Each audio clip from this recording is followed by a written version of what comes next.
Macam mana ni? Nyok Legend. Weh, ramai gila orang. Ada makanan lagi tak ni? Set Tok Wan, cucu udang. Oh, bulan ni je ke? Macam-macam kak. Halo. Makasih ni. Ini set Tok Wan ni untuk bulan ni je? Boleh lah ambil satu. Kuih tiaw goreng special satu. And then cucu udang satu. Signature dekat sini ada laksa. Oh ya? Ah. Okay, boleh. Alright, terima kasih. Okay, terima kasih.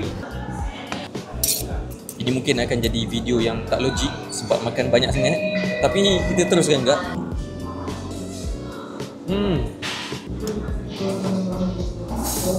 Ini yang paling selalu orang order ni, bihun sup tulang.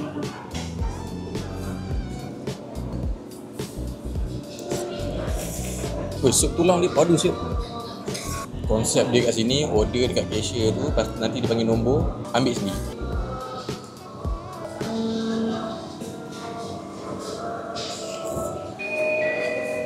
Okay, terima kasih. Kedai ni 2000 lebih review. Dan yang paling banyak sekali gambar yang diorang upload, yang ni lah. Telur seketul dia bagi. Bismillah.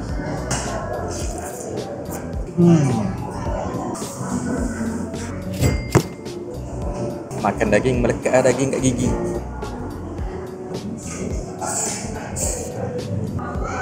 Char kway teow special. Dalam dia ada telur, ada udang, ada kerang. Set cucur. Cucur dia dipotong kecil-kecil. Mudahlah untuk makan.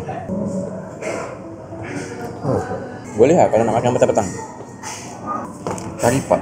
Karipap ni datang sekali dengan set Tok Wan tadi tu. Bismillah.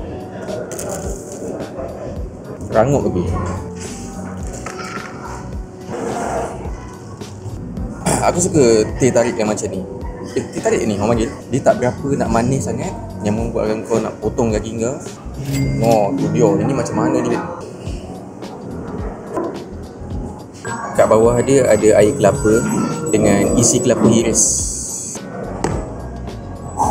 Macam mana ni? Oh, okey. Dalam dia ni ada jeli kelapa.